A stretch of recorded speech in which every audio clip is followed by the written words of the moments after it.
ang Presidential Broadcast Service. Radyo Pilipinas. Radyo Publiko ng Bagong Pilipinas para sa Bagong Pilipino. Naghahatid ng mahahalagang balita at impormasyon na guugnay ng pamahalaan sa sambayanan. Tulay sa himpapawid ng serbisyo publiko. Radyo Pilipinas. Radyo Publiko. Ang boses ng Pangulo. Sa Iloilo. Radyo Pilipinas. 585 AM. Oras sa Radyo Pilipinas, 1:02 sa hapon.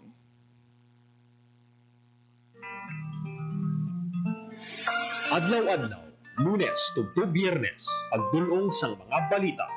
Hitabo, issue ka concern, may kaangtanan sa katilingban, sa kaayuhan, pati na ang sa ikaayong lawas. Halin sa mga concern sa mga bata, sa mga lamharon, nagadinalaga kag nagasinultiro, mga hamtong, professional man o mamumugon, mga tigulang, kabuhi kag paghimakas sang mga ginikanan para sa ila kabataan. Pag-ulikid sang panwa, pagtingog sang magkasimanwa, para sa ikaayo sang ila kahimtangan. Ini ang Balitang Sosyal.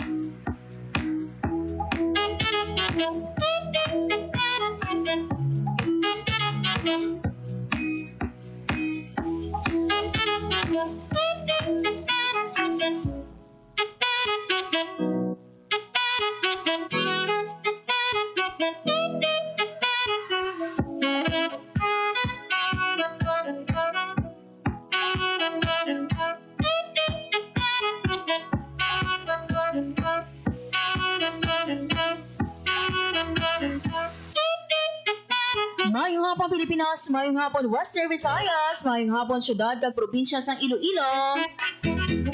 Adlaw kita subong mga biyan sang Miyerkules, Agosto 6, 2025.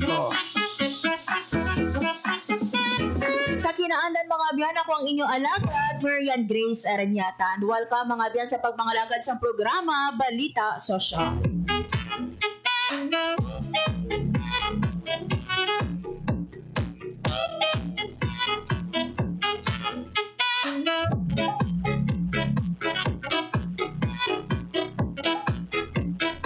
Mayong hapon sa aton nga mga kauturan, sa mga naka-tune in na sa 585 AM. Kag syempre no, sa mga naganataw sa aton nga Facebook Live sa Radyo Pilipinas Iloilo.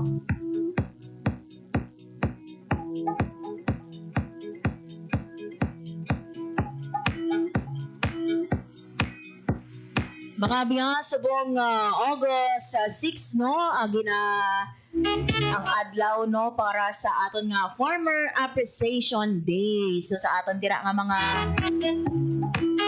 mangungumano nga naka-tune in na, especially no diri sa aton sa Radyo Pilipinas Iloilo kada las 5 to sa isa aga para no nga magbantay sa aton nga usapang agrikultura. Buyag namon no nga magpasalamat. Buyag namon no mag-express no sang amon man nga pag-appreciate no sa inyong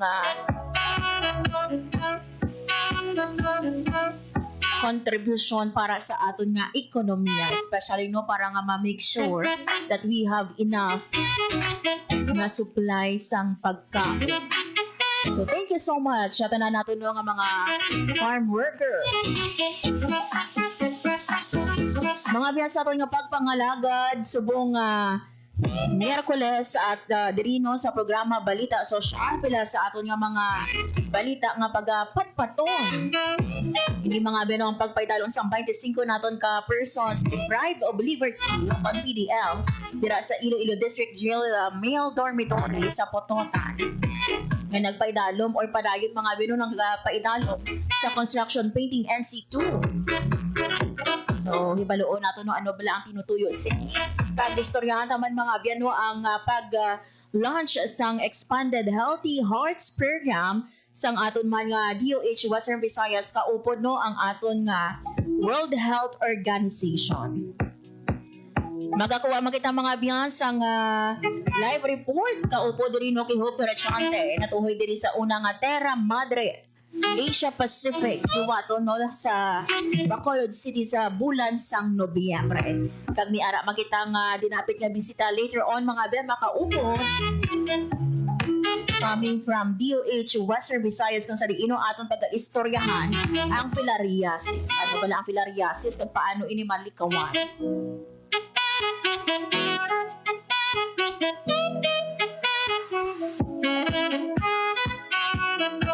This time mga biyan magakuha kita na isang pinaka-latest nga nakat sang panahon kaupod ang aton nga pag-asa Iloilo. Radyo Pilipinas. Sa atong nga linya, Sir Charlie Depra. Sir Charlie, maayong hapon. Yes, ngayong hapon, ngayong hapon sa karamihan ng kalamati sa mga Radyo Pilipinas. Yan ang pinakawaling ilakas sa panahon pero niya. Now, Miyerkules, Agosto 6, sa 2025. Alas 8 kayo na sa agaw, yung sigrata ng low pressure area. Pinawala banda pa sa taran niya. Pinabor data, yan sa 170 km na silangan sa Pirang Kadaluanis. Samtang southwest monso naman nag-apikto sa Mindanao, western section sa southern Luzon, Gata, Visayas. Mga siling ang sistema ang western Visayas, pero niya lang magandang ibabaw kung isa talagang matugtog na talagang niya kanangtan. May mga posibilidad sa mga isolated ng mga pagulan pagpalilan sa huwag na natin sa southwest monsoon. May natugtog na kasarangan naman niya, hangin madalit na pagkat na nakatugdan, magadalas sa makanatugtog na kasarangan sa kadagatan. Ang tagtapang temperatura nasa 25 hanggang 34 degrees centigrado at daw nagabot na ka ng 5 tranden mo at ikinas ng aga, magkatulong na sa 6 si Karol sa hapon. Kaya may pinakauling na sa panahon sa diri sa Iloilo pag-asa, Sir Charlie, diri sa atong sa syudad sang Iloilo no kaina mga around 12 noon no or mga alas 12 subong nga hapon nagbubo ang ulan. Ano ba ang rason ni Sir Charlie? Yes, yung mga expect natin, makapansin sa mga isolated yung mga pagulan, dahil na pag-abot sa hapon, mga isolated yung mga pagulan, dahil mga southwest monso. Hindi niya dala sang isa ka LPA, Sir Charlie? Yes, ang LPA nga itong ginamonitor sa karon sa Karol Sangpa, wala na direct na dito sa atong sa Western Visayas. Sir, ang ini nga LPA, ano ang chance nga mangin isa ini no ka bagyo or ma-develop sa isa ka tropical depression kag mangin isa ka bagyo? Yes, so far, ang nasamit nga LPA at karon na nag-upanan sa mag-develop into tropical depression. Lastly, Sir Charlie, ang panugyan mo sa aton nga mga tagpalamati. Yes, sa atong mga tagpalamati, maglalagay kita sa atong mga panangka sa lawas na ito, mag-upanan sa atong parimalay. Pag-abot sa hapon, matatanda sa mga isolated na mga pagulan. Ilabi na sa aton mga magagmay nga mga isda. So far, wala makita sa kain warning as of now, pero sa hapon, maghalong lang. Ilabi na aton mga magagmay nga mga sakayan sa gagat. Pero na itong offer lang. Okay. With this, Sir Charlie, madam, maging salamat. Right, may hapon sa ito. Radyo Pilipinas. Radyo Publiko. Radyo Pilipinas. There you have it mga biyan, si Sir Charlie Depra, ang atong weather observer sa Pag-asa, Iloilo. So, wala iya epekto, no, ining low pressure area diri sa atong sa Western Visayas. Ang rason, no, kung nga naka-experience kita, no, sa pag-ulan diri sa atong sa syudad sang Iloilo, kag pila man ka portions, no, of Iloilo, bangod ini mga biyan sa southwest monsoon. Oras mga biyan sa Radyo Pilipinas, launa 10 sa hapon. This time magakuha kita sa live report.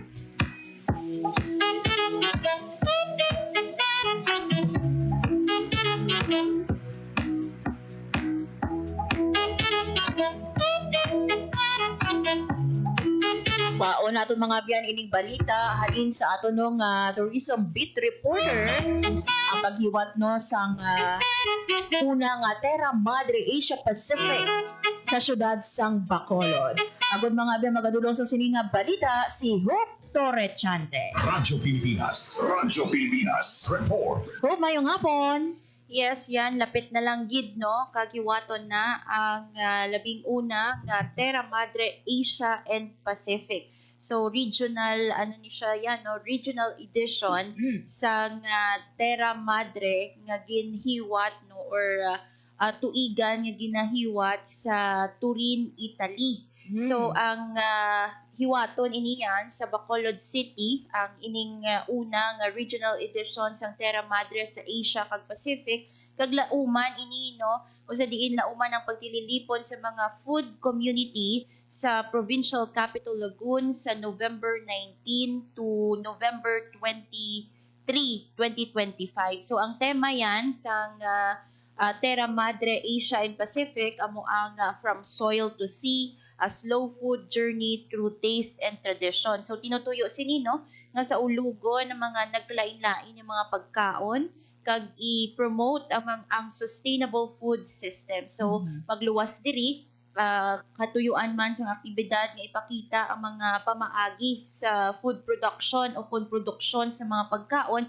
pataason ang climate resilience kag isulong ang gastronomy tourism sa pungsod Pilipinas. Do timely man diriya sa aton yan no sa syudad sang Iloilo because we are UNESCO City for Gastronomy kag ang aton nga kaiping nga probinsya ang Negros Occidental usa din hiwaton ining Terra Madre Asia and Pacific nga kilala man sa mga naglain-lain nga mga pagkaon. Nakit na dira ang Bacolod Chicken Inasal kag madamo pa. So kaangay sa Terra Madre sa Terra Madre Salone del Gusto sa Italia, lauman sa regional edition ang mga ginapabugal nga pagkaon sa pungsod Pilipinas amo man ang mga kaiping nga mga nasyon. So una na nga gipahayag ni Department of Tourism Western Visayas Regional Director Crisanta Marlene Rodriguez nga madugay na yan no nga nagsugod ang preparation sa Department of Tourism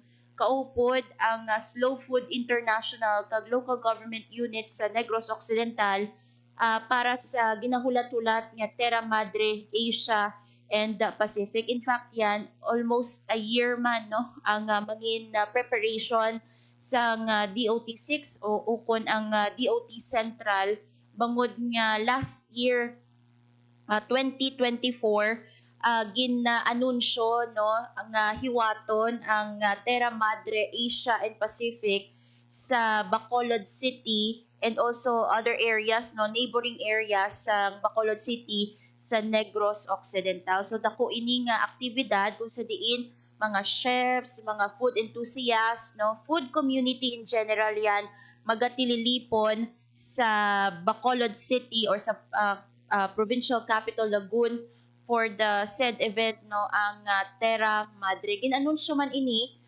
yan after successful nga paghiwat sa Terra Madre Visayas nga local version sang Terra Madre Salone del Gusto nga again no ginahiwat sa Italy. So yari pamatian ta lang no ang malipot nga bahin sa nangin pahayag ni DOT6 Regional Director Crisanta Marlene Rodriguez. For receiving the ASEAN Spa Standard Award from the ASEAN Tourism Standards Awards. Western Visayas successfully hosted big-ticket events including the product activation for Terra Madre Asia Pacific 2025 during the Terra Madre Salon del Gusto in Turin, Italy in September 2024. So yung ating hosting will be happening this November in Bacolod. We had the Philippine delegation bringing together 90 farmers, artisans, producers, and local chefs. And as a follow-up, Terra Madre Western Visayas was held in Bacolod City, featuring 32 booths managed by participating slow food communities across the country. So nabatian no si Regional Director Crisanta Marlene Rodriguez ipahayag niya at least 90 ka mga artisans, chefs no from the Philippine delegation yan ang magapasakop sa sining Asia or Terra Madre Asia and Pacific. Again yan no Philippine delegation pa lang na wala pa nadala no ang mga delegation from the neighboring nations naton sa Asia including no sa Pacific region. So amo nang isa sa mga big ticket projects subong sa Department of Tourism kag ginahulat-hulat na no sa mga bisita, food enthusiasts no and turista ang ining Terra Madre Asia and Pacific. Although nga ini hiwaton diri sa aton sa region pero ang mga partisipante halin pa may iban halin pa sa Asia Pacific region. Yes, that is right no from Asia and the Pacific region. Pero this is also an opportunity para sa aton yan no sa Western Visayas ug Negros Island region nga mapasundayag man niya ang aton nga mga heirloom, mga heritage cuisines naton pag mapakita ini sa mga iban nga mga nasyon no sa sa Asia and Pacific, kag makita naton ang comparison, differences no sa sini mga pagkaon kay malay naton no, may mga variations lang no sa pagluto or sa food preparation. We will see ilakip ina sa mga ma-discover man no sa hiwaton nga Terra Madre Asia and Pacific. Yun. Madamong salamat, Hopi. Para sa Bagong Pilipinas, Hope Torrechante, Radyo Pilipinas, Radyo Publiko. Radyo Pilipinas. Radyo Publiko. Radyo Pilipinas. There you have it, mga biyan. Si Hope Torrechante, no? Ang ato nga tourism beat reporter sa pagdulong man sini mga biyan no nga isa ka nakuman nga event nga hiwato no sa Bacolod City sa bulan sang Nobyembre ang Terra Madre Asia Pacific.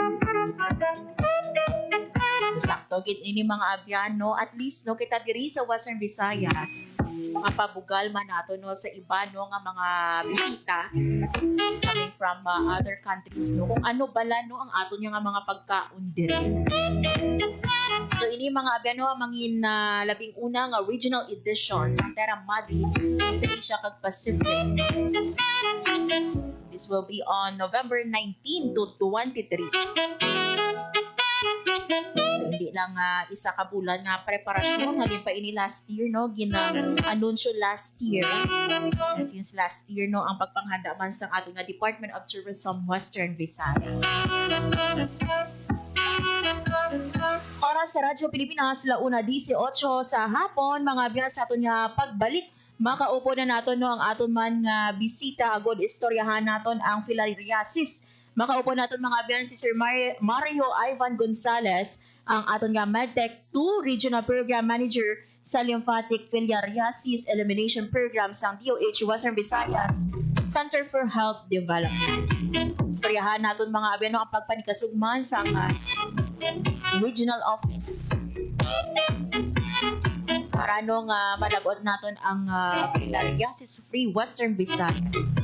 Wala naton mga beno may ara kita sa mga provinces nga gin-declare.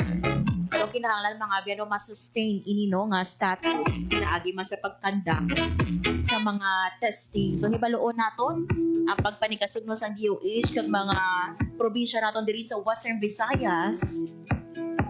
Kag paano bala nato no mahambal o paano nato no ma-identify ano ang mga signs and symptoms sa filariasis. So bantayan ninyo mga biyan sa pagbalik sa programa Balita Sosyal.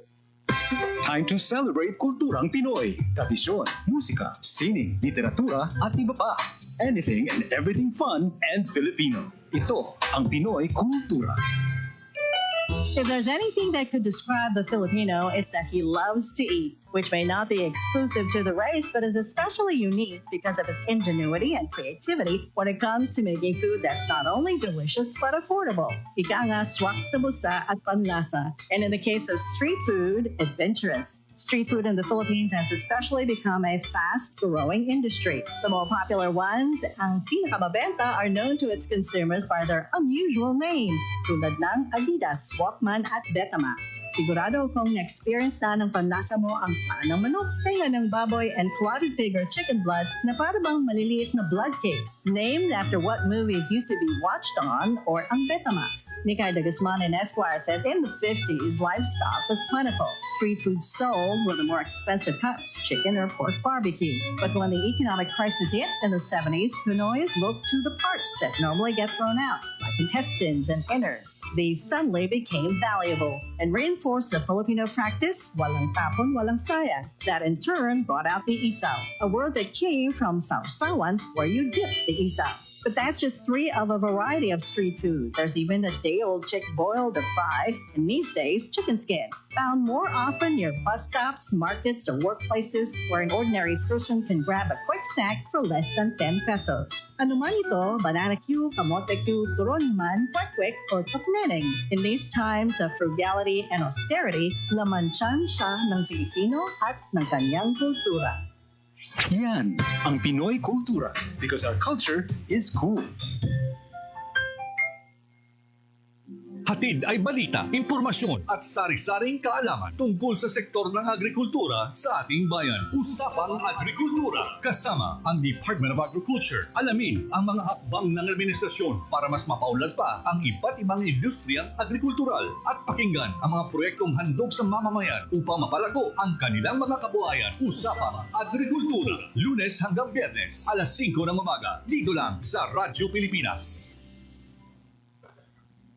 Oras sa Radyo Pilipinas, 1:22 sa hapon. Sa gihapon mga biyan, nagapamati ka mo sa programa Balita Sosyal, kagakong inyong alagad, Marian Grace Ereniata. As mentioned earlier mga biyan, may isa kita ka makaupol sa aton nga pagpangalaga sa bunga hapon, agod istoryahan naton mga biyan no, ang filariasis.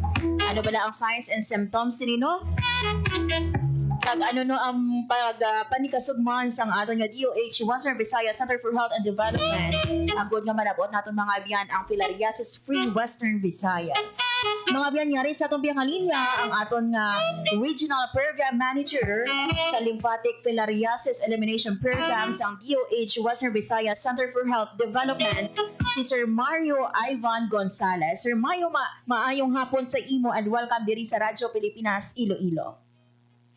Hello ma'am, ayong hapon sa imo man, ma'am Merian, and sa tanang mga nagapamati sa buong hapon sa imo nga programa and sa tanang nagapamati sa Radyo Pilipinas Iloilo. Yes. Salamat sa opportunity nga ginhatag mo sa amon para makadiscuss kita about sa filariasis. Thank you very much, ma'am. Yes, and we would like also to say thank you Sir Mario no for saying yes sa siningang interview kay anamo no nga masako-sako ka mo no dira sa aton man nga elimination program, but you said yes no para nga makaupo diri sa aton. Sige, Sir Mario, before nato no istoryahan no ang mga signs and symptoms mo ang kaso sang filariasis diri sa aton sa Western Visayas, if you have the data no, ano ba na Sir Mario no maghambal ikaw sang filariasis? Okay, ma'am.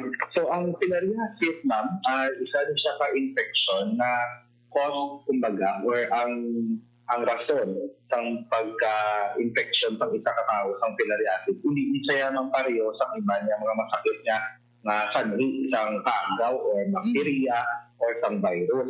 Ang filariasis, ma'am, isa rin siya, ma'am, parasitic infection. But feeling mo, ma'am, makuha siya, ma'am, sa lugay. Pero, ang mekanismo mo, ma'am, kung paano rin lang makapaglaton ang filariasis, hindi siya pareho sa lugay na common na ito rin ang makita sa mga pagkaon, sa mga, ang filariasis mo lang yan, ang yung mekanismo sila para makapaglaton sa tao is, dapat makagat-alay ang isa ka tao sa lamok na infected man sa filarial worms. So, ang muna siya ang mekanismo. Dapat kung sa katao, makagat na isang infected na lamok, ay ang lamok na ang ma-inject ang lugay sa dugo sa isa katao. So, ano ang magkabula yun kung ang lugay para sa bloodstream o sa sulod sa lawas ng tao na ma-develop na sila into male and female forms sa lugay kung magdadamo na sila sa sulod sa lawas na dayon. And then, sila, kung mag-populate na, or mag-reproduce na ang aton ng mga worms o ang aton ng mga lugay sa sulod ng dugo natin sa ang lamok naman, ang next naman na lamok na magkuha naman sa blood wheel kung magkuha na naman sa another mga blood wheel, pwede naman yung masuyot liwat ang mga lugay na ang effect naman sa lain naman ng tao. Amo na naman ang mekanismo sa filariasis. Yes. Sir, no, pareha sa dengue, no, ang aton nga Aedes aegypti type of lamok. Sa filariasis, may ara na sang tawag sa lamok? Yes, ma'am. Ang aton nga primary vector para sa filariasis, lain lang siya mga species ng Aedes. Mali ang sa filariasis, ang primary mosquito vector natin is Aedes poisonis. Amo na siya ang nagadala sa filarial worm na Wuchereria bankruptcy. Amo na siya, ma'am. Sir, how deadly bala ining filariasis? Ang filariasis, ma'am, actually, kung ma-infect niya ang isa katao, dugay pa naman kung manifest ang mga signs and symptoms. Pero, once na maapektuhan ang immune system sa isa ka individual na ma-infection sa filariasis dahil mahina na ang iyang immune system, which eventually mag-lead man sa pagkamatay man sa ating mga pasyente sa isa ka individual. Sir, ang ining lamok bala ang primary vector naton. May ara siya nga specific ka mga lugar nga ginatiniran same lang bala no sa aton nga dengue kering mosquito. Ang aton mga Aedes pertussis, usually makita na siya sa mga lugar kundi inin man sa lagpad bala ng mga tanong bala, for example sa mga abaka nato, no, pag-aton ng mga kasalunan. Usually, amo na ang ila nga preferred na breeding site. Kumbaga, amo na nga sa mga areas natin na previously considered na endemic for filariasis, darating natin sila makitaan din sa mga uma o sa mga kabutilan din natin. Yes. And kaina, Sir Mario, mention mo no ang about sa signs and symptoms no, paano bala no ma-identify no ano bala ang signs and symptoms no kung ang isa ka tawo may ara sang filariasis. Sige, ma'am. Ang isa ka tao na may ara sa filariasis, ma'am, usually, ma'am, ang una na nga matabo sa iya, once na ma-infect na siya, no, or may ara na siya sa lugay sa sulod ng iyang dugo, hindi pa na siya ay mag-manifest ang signs and symptoms, ma'am. Amo na ang ginatawag natin na asymptomatic phase. Ang asymptomatic phase or ang asymptomatic stage, amo na siya nag-umpisa na nagdadamo na ang mga lugay sa sulod sa dugo sa isa ka tao, pero wala na siya may ginapakita ng mga sintomas na may ara na siya masakit. So, this ara, ma'am, pwede na yan ang mga lugay na pwede nga ara lang sa sulod ng lawas ang tao sa 2 o 4 na tuig na wala nila may nag-manifest na signs and symptoms. Ang mula kong kisa, hindi pa na nila mabasagan ang mga epekto sa infection until nga may mandya na ng mga symptoms. Pero sir, mga pila ka mga months or years pa sir before magwa, for example? Usually na, ma'am, ang isa ka tao na ma-infect ang filariasis, nagagawa ng mga sintomas, ma'am, 5 to 15 years. Pagkatapos napatay ang adult na lugay o ang adult na parasites. Pero ma'am, may mga instances man na ang mga parasites natin, ara na siya nadaan sa lawas sa sobra 5 katuig lang. By the time na nagwa ang mga pagbalanlog sa lawas. So, kung ma'am, sa lahama ko nila, may ara kita ng asymptomatic phase. Yes. And then, may ara matadayon ng inflammatory phase. So, kung bakit ang inflammatory phase, mangod na may ara na kita lugay sa tulad sa aton nga lawas o sa dugo natin, sa bloodstream natin, ang aton nga lawas, mag-start na sila react sa antigen na kumbaga. So, ang katabo sila, i-trigger sila sa inflammation. So, ang mga sintomas naman sa inflammatory phase, usually, ang pagpanghilalat, pwede man nga nagbabalanod ang nilang mga lymph nodes, or may alat na sa mga kasagaran ng sakit, or pagbanog na sa ato ng testicles or sa bayag, kumaga sa mga kalalakihan. Pero sir, sige ma'am. Sige sir, padayon lang sir.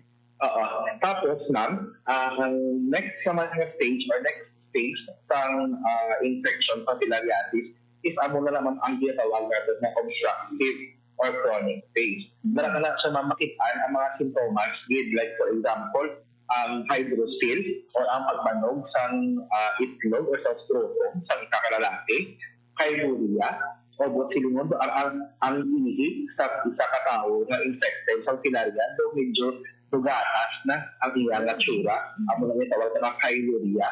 And then ang pinaka-common na sintomas na associated with filariasis is ang tawag natin na elephantiasis. Yes. Bakit ang elephantiasis? Amo na siya ang may paghabot with severe swelling, pagpagdambol, or titulong sa panit. Usually, makikita siya sa legs or sa lower body. Sir, gin-mention mo kaina no to dugay-dugay pagali sir before no makita or mabalaan nga ikaw may ara no sang filariasis. Pero may ara kita testing nga gina-offer like for example, para nga mabalaan mo una pa lang may ara ka gid man filariasis. Yes, ma'am. Para ma-diagnose, ma'am, kung for example, ang isa ka individual, kung natatsahan siya na nag-istaro sa lugar, kung diin may ara sa lamok, nga vector for filariasis, no? Or may ara sa ilang nga barangay na may ara sa suspected na filariasis, pwede na ma'am nga mag-test sila sa ilang nga blood sample by means of microscopic na blood test. Usually, nang ga-collect na kita sa blood sample kung gabi, particularly, kasi ang aton ng mga parasitic worms, ang aton ng mga Wuchereria na mga parasites, sa gabi na sila kumbaga activated. Mas makita na sila kung gabi. That's why dapat kung magpa-test ang suspected na individual sa filariasis, kung gusto nga ma-check ang iyang dugo, dapat sa gabi sila magpa-blood test. Kumbaga, ina-check na sa medical technology ang ilang dugo para mabalaan if may ara, man sila sa lugay sa dugo nila to confirm if may ara sa pang filariasis. Yes. Pero sir, may ara bala sang specific age or nga gina-target, like for example sa dengue sa ato madamo ang kabataan nga positive sa dengue ang 1 to 9 years old, pero sa filariasis sa data naton may ara bala nga specific age or may ara bala sa specific nga male or female ang ginatapikan sa ato nga filariasis? Sa filariasis, ma'am, wala actually ng hili man kung ang SIBO or ano nga edad ang yan ma-infection. I think, amo na dala ma'am, as long as may ara sa lamok na present, may ara dito dyan pa nga makapanglaton na sila. Pero usually naman, nag-start ang ato na testing na sa mga kabataan, yung mga edad, mga ara na tuloy pataas man. Especially ito nagpa-test sa ato ng mga test kumbaga. Yes. Sir, diri sa aton sa Western Visayas, may ara bala kita no nga na-declare na nga filariasis free and may target kita no sa ang Western Visayas to be declared as filariasis free. Kasi doon ma'am, ang nakatapos ma'am ang tanan ng mga probinsya ma'am sa Western Visayas natapos na pinasa ako nila tawag na lamang na mass drug administration. Yung sa discover ang filariasis. Balikan naton mga biyan sa dili na madugay si Sir Mario no ang aton nga dinapit nga bisita subong nga hapon halino sa aton nga DOH Western Visayas. Sige panabalik si Sir Mario, sir. Hello ma'am, good afternoon. Yes, good afternoon. Sige sir, padayon lang kita sir. Sige ma'am. Ang aton mga probinsya ma'am sa Western Visayas, particularly the provinces of Iloilo, Capiz, Aklan, and Antique, natapos na sila ma'am sa mass drug administration. Ma'am, sila ma'am, yung tagaan ni ang tanan pumuluyo ma'am sa bulong para sa filariasis. And after sila, nagina-conduct pa nga transmission assessment survey, ginaubar naton siya para mabalaan if may ara kabala sa mga kaso pa sa filariasis. Ito sa rin ato yung mga kabataan. So sa subong, ang probinsya ng Iloilo, ang probinsya ng Capiz, natapos na sila sa 3 rounds ng transmission assessment survey. And tanan mga test, ma'am, nagresulta ma'am sa negative result. So, silingon, sa 3 test na sa transmission assessment survey, wala na sa may nakita ng mga nag-positive sa filaria, kumbaga. So, ang ginawa natin subong is ginamonitor na lang pag gina-check if na-sustain pala ang aton ng mga negative na mga cases. Ang ginawa natin subong is nocturnal blood surveillance. Amo na sa ang ginawa natin subong dari sa probinsya sa Capiz, particularly sa Madwa, sa Tapas, ginamonitor naman dari kung ang mga pumuluyo na ito dari may ara pagyaton sa mga cases ng filariasis. Ang probinsya naman ma'am sa Aklan, Antique, subunga tuig, sila ang manong-conduct na sa ikatlong round na sa transmission assessment survey. Kahit nakapasara sila sa una, kami kadua round sa transmission assessment survey or TAS, o ginatawag. So kung ang conduct na subunga tuig sa ikatlong naman negative naman sila. So, pasok na sila sa criteria sa WHO. Wala na sa local transmission sa filariasis sa aton nga mga probinsya. Sir, can we, kada sa ini siya, sir, ginahigwat, sir, no, ang aton nga pag-test, no, ang aton nga nocturnal blood survey, no, ang pag-test man naton sa Iloilo and Capiz, no? Ang nocturnal blood surveillance, ato naman, ginakonduct kami siya every 2 years para ma-monitor naman ang aton ng mga pumuluyo kung may ara pagitman sa mga mag-una ng mga na-infect or may ara lang sa mga wala pa na-detect gihapon. And ang ginagamit natin na ma'am is dugo ng gihapon, which is gina-undergo sa microscopic examination ng medtech sa ato ng mga respective na mga LGU. Paano ini siya, sir, ginakuha? Like, may ara kita sample sa population naton? Yes, ma'am.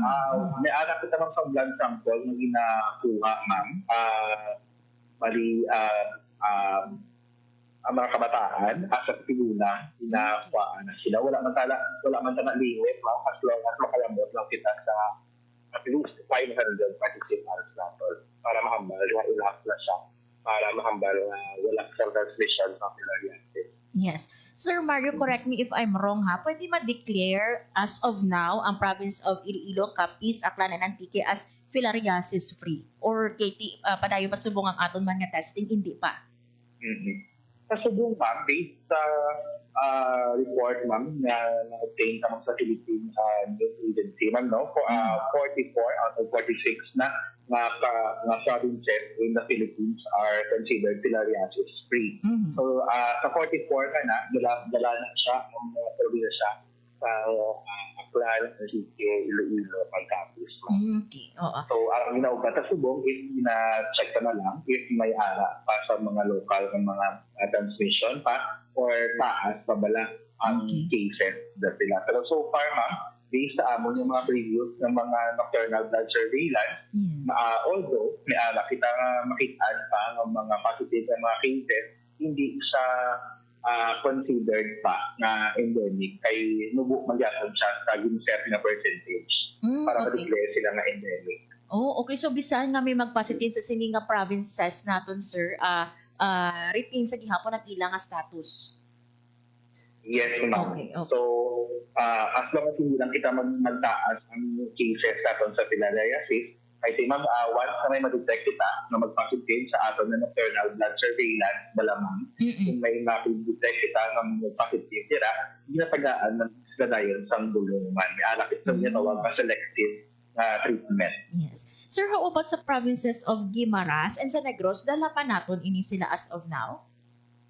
Ang province of Guimaras, ma'am, wala sila nadala sa endemic na area. Ma'am, ang rason, ma'am, kung nga ang apat ka provinces lang ang na-declare na endemic sa una is because na may ara sa accidental na finding sa una sa probinsya ng Iloilo. And from there, sa probinsya ng Iloilo, yung check na ang mga adjacent o mga kalapit na mga banwa, kalapit o mga probinsya kung may ara sila sa mga cases. And ang ito, ma'am, from the province of Iloilo, may lalakpan man o may nakita kung mga kaso sa Capiz, and then eventually may nakita man sa Aklan and then sa Antique. Kasi ang boundaries na malamang sa apat ka manuwa, ginpan ko na naman sa una. Yes. So, may mga cases.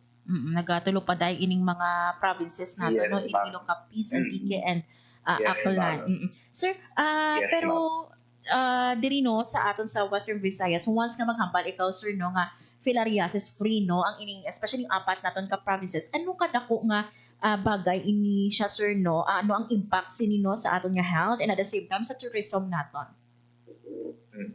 Ang maging impact, ma'am, kung mag-declare kita or matawag na kita nga filariasis free, madako din siya ng bullying, especially sa aton na tourism, ma'am, because that means na ang aton nga health system, ma'am, is doing well and we are doing everything that we could para masigurado na ang aton nga mga pumuluyo is healthy, ang aton nga mga pumuluyo is safe, and at the same time, kung ma-ensure na ang aton nga pumuluyo ang safe, ang aton nga mga turista man nga magbisita sa aton nga mga probinsya kag sa aton nga mga tourist spots, ma-ensure naman na safe man sila.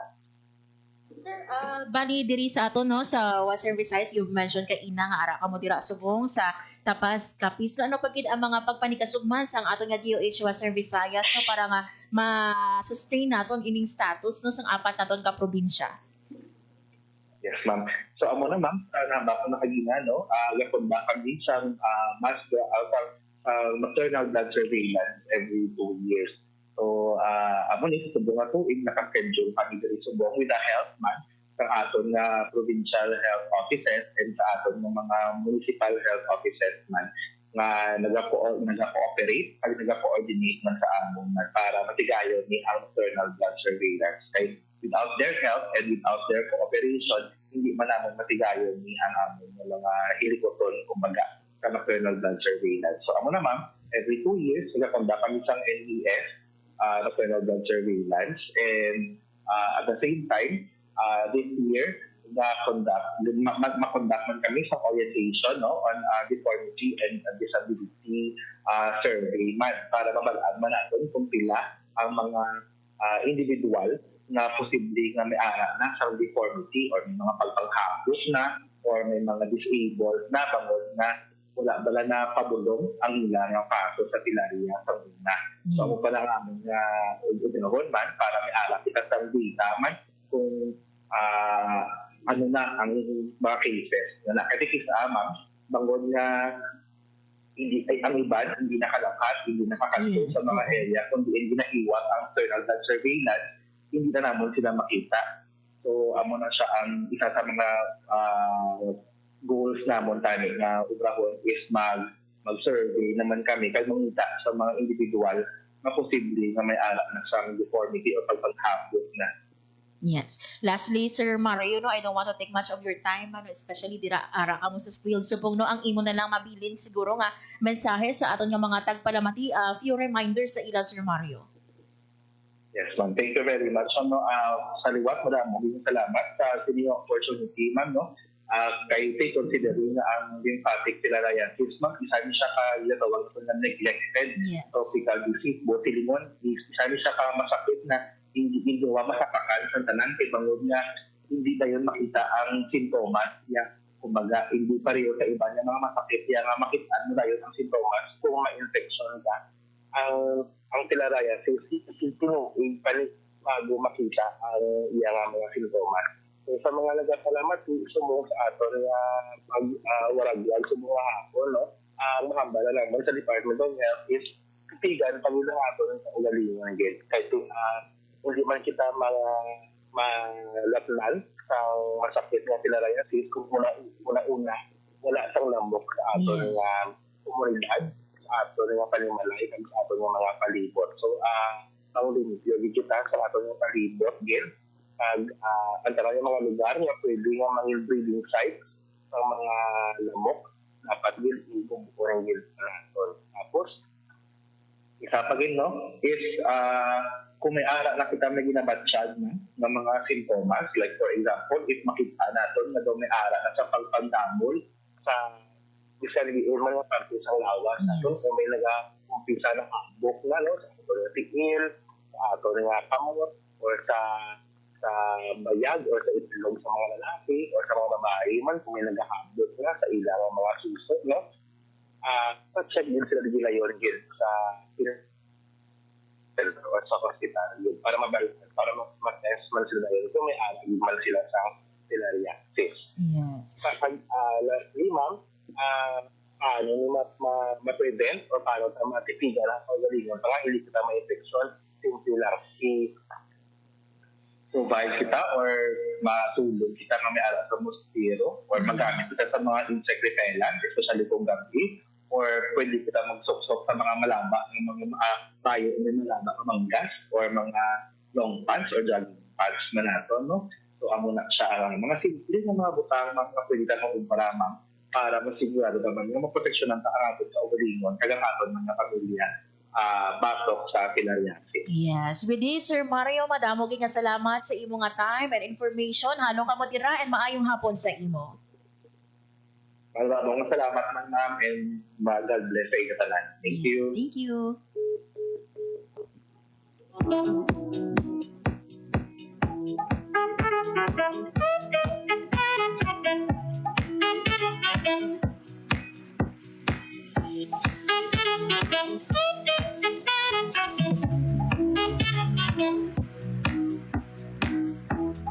There you have it, mga biyan, si Sir Mario Ivan Gonzalez, ang ating original program manager sa Lymphatic Filariasis Elimination Program sa Department of Health Western Visayas Center for Health Development. So nabatian mga abeno ang pila sa mga pangalumdom ni Sir Mario, aba ni Sir Mario no. Kung kita mga abyan nagapanglimpyo sa aton nga palibot kag kung wala sang lamok, malikawan naton mga abyan ang filariasis. So kung miara ka mo dira no nakita naman kanina mga abyan no ang pila sa mga signs and symptoms sang filariasis no kung miara ka mo dira mga abyan nga nabatsa ganya end of that or kung miara ka mo or ginmention ka ina ni Sir no ang pila sa mga signs and symptoms kung miara ka mo mga abyan no nga nabatsagan sa mga ginlawag ni Sir Mario gila yun mga abyan no hindi na magpangduha-duha kag magpakonsulta na. So kapal ni Sir Mario no miara kita mga abyan nga apat o sa 46 mga abyan no nga provinces in the Philippines. 44 no ang na-declare at sa 44 nga na mga abyan.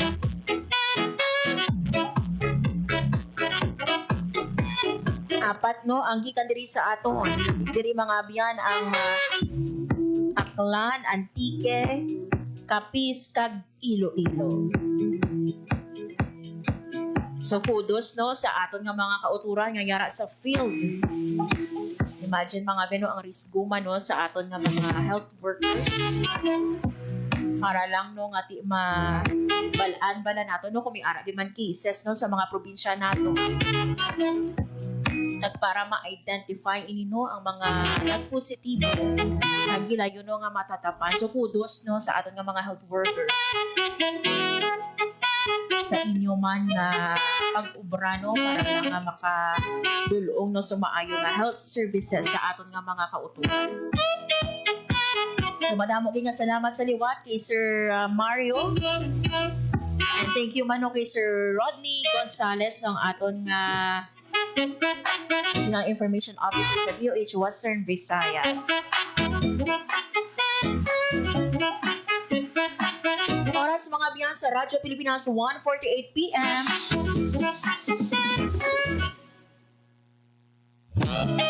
This time mga biyan another naman nga report ang aton nga pagabaturon. Department of Agriculture sa program padayon mga biyan ang pagbuo sa mga livelihood assistance sa mga mangunguma sa rehiyon. Ginagin mention natin mga biyan. Today is Farm Worker Appreciation Day. Sagod mga biyan magadulong sang sininga balita ang aton nga agriculture beat reporter JP Hervas.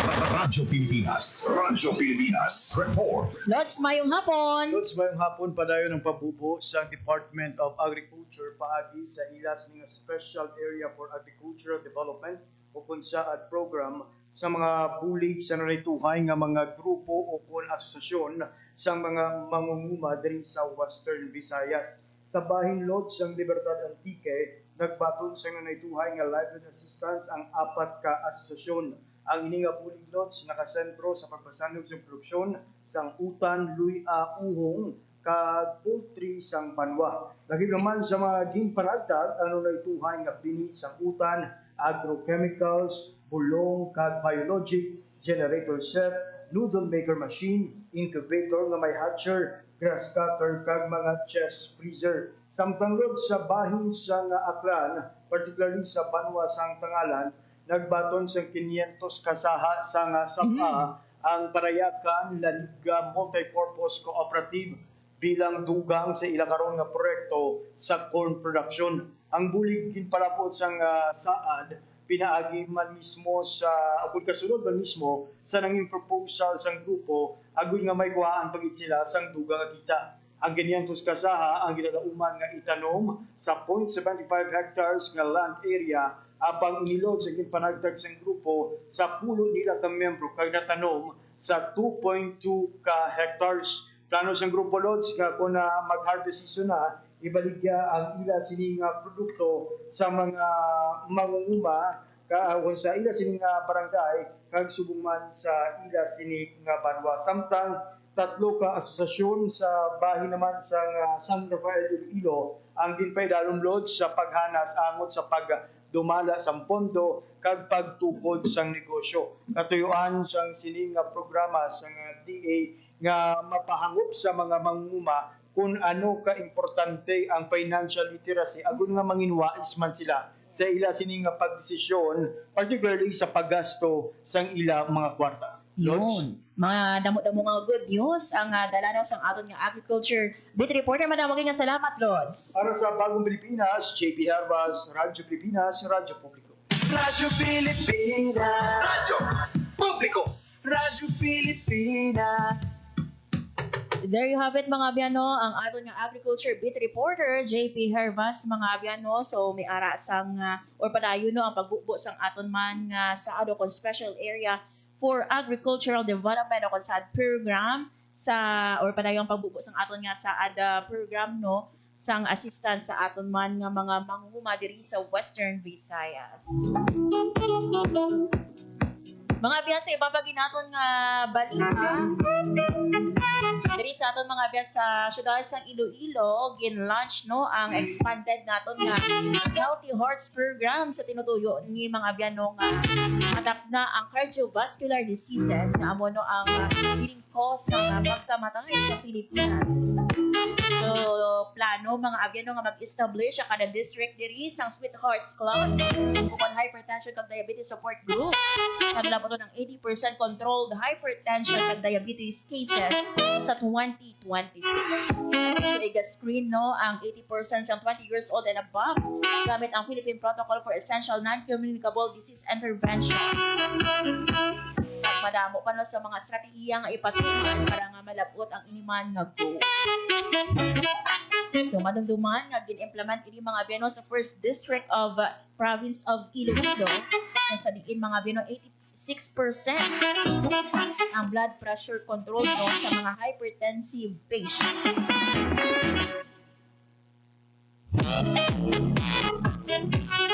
So with this no nga pagpatuman sa syudad sa Iloilo kabay pa no nga malabot na ang goal nato no nga controlled hypertension and diabetes.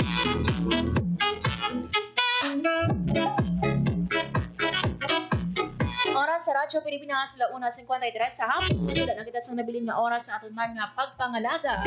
Sa liwat no luyo ka pasalamatan si Sir Mario Gonzales no or Sir Mario Arnpan Gonzales, aton nga Regional Program Manager sa Lymphatic Filariasis Elimination Program sa DOH Western Visayas. So ang aton man mga kaupdanan, Hope Derechante and JP Hervas, pagtuloy sa live report. Mga biyamada mga salamat sa inyong pagtutok subong nga hapon sa mga naglisod sa ila radio sa 585 AM at syempre sa mga naglataw sa aton nga Facebook Live. Madamo gid nga salamat. Thank you man sa ako mga katuwang technical sa studio. Engineer Roy Luica Ipakag sa among transmitter, Sir Jeffrey Bitita. Ako naman mga biyan si Marian Grace Arenyata kag ini ang Balita Sosyal. Ang inyong tulay sa himpapawid ng serbisyo publiko, ang Presidential Broadcast Service, Radyo Pilipinas, Radyo Publiko. Radyo Pilipinas. Radyo